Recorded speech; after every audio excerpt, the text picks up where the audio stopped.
Tapi hakikatnya selepas berlakunya Sheraton,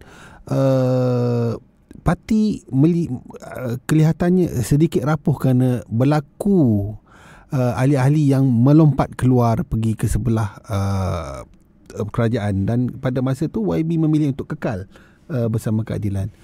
Macam mana keadaan AMK, terutamanya AMK Johor, menghadapi pengkhianatan keluar beramai-ramai pengkhianat-pengkhianat ni? Itu memang cabaran untuk saya lah, kerana yang keluar daripada AMK adalah antara mantan ketua AMK saya juga. Oh, okey. Ya, dia pun dah keluar ikut Saudara Azmin masa tu. So memang dia pun keluar lah. So saya rasa macam ada juga sekumpulan daripada kawan-kawan saya ni keluar. Dia keluar disebabkan seorang pemimpin. Tapi saya stay dalam parti ni disebabkan parti yang saya sangat sayang pada parti ni. Malah ahli parlimen YB sendiri ya? Ya, saya juga itu juga satu kisah ni di mana saya waktu tu saya berkhidmat sebagai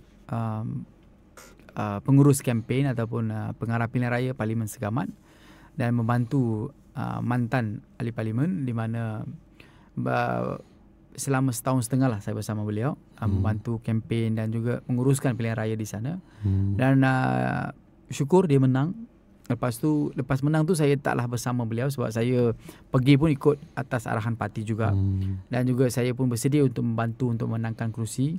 Hubungan YB dengan mantan YB Edmund Santara ni bagaimana pada masa tu? Baik, hubungan saya ni memang ada hubungan yang baik lah dulu, sebab dia adalah pemimpin India yang masa tu ada dekat Johor. Kita nampak ada potential yang boleh menangkan kerusi ni untuk keadilan. Itu yang kita nampak.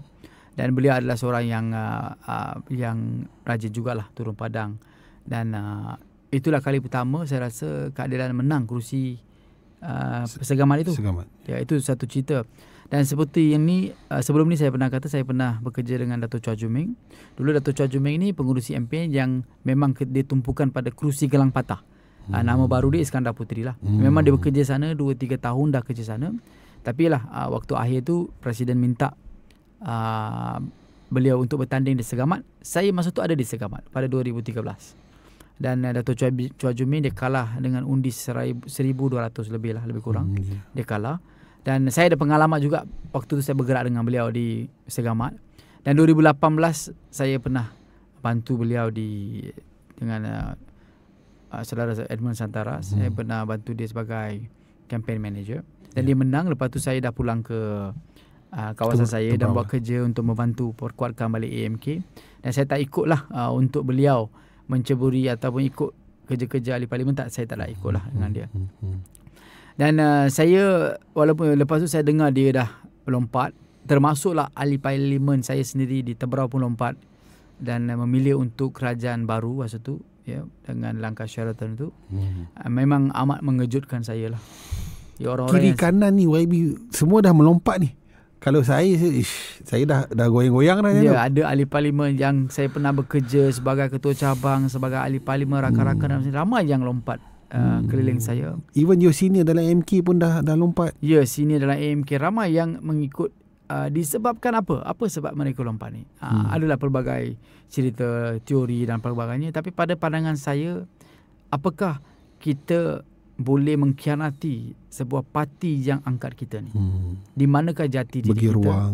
Di manakah prinsip kita? Di manakah nilai-nilai seorang insan yang sepatutnya kekal setia daripada kita mengkhianati apa yang kita perjuangkan selama ini? So itu memang satu cabaran yang kedua lah. Saya rasa ramai rakan-rakan saya, orang yang saya bekerja, orang yang saya bersama dalam cabang yang tinggalkan parti tu, melihat parti waktu tu memang rapuh. Saya boleh yakin apabila MPP mengumumkan saudara Azmin, saudari Zuraida dipecat, ya, digantung dan sebagainya, momen tu dah boleh nampak lah. Sebab desakan anggota parti tu terlalu kuat waktu tu.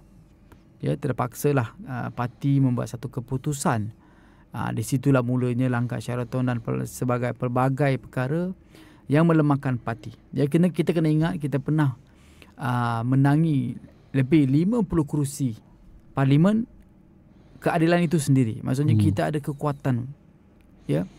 Dan itu semua adalah pengalaman yang saya rasa pengalaman yang kita menang waktu tu. Saya masa dekat Segamar tu kita menang tu, saya rasa memang mencapai sesuatu lah. Saya boleh rasa duduk dalam AMK sebagai setiausaha kerja, anggota parti, penggerak parti di peringkat bawah. Saya bukanlah popular pun sebenarnya, ya. Saya memang tak popular pun. Saya memang suka duduk backhand, ya. Tapi saya pernah menyertai himpunan Kuala Lumpur Black Rally di hadapan pula tu. Bersih 2, 3, 4 pelbagai rally ataupun himpunan saya pernah menyertai, dan ini semua adalah pengalaman yang saya kata sangat sentiasa berada di hati saya. Dan apabila berlakunya langkah Sheraton, dan saya boleh kata saya amat berduka cita lah bila melihat kawan-kawan saya ramai yang keluar parti demi seseorang individu ataupun sekumpulan atas nama kepentingan peribadi, ya. Dan kita boleh lihat apa berlaku sekarang. Itulah saya nak berkatakan, parti kekal, pemimpin datang dan pergi.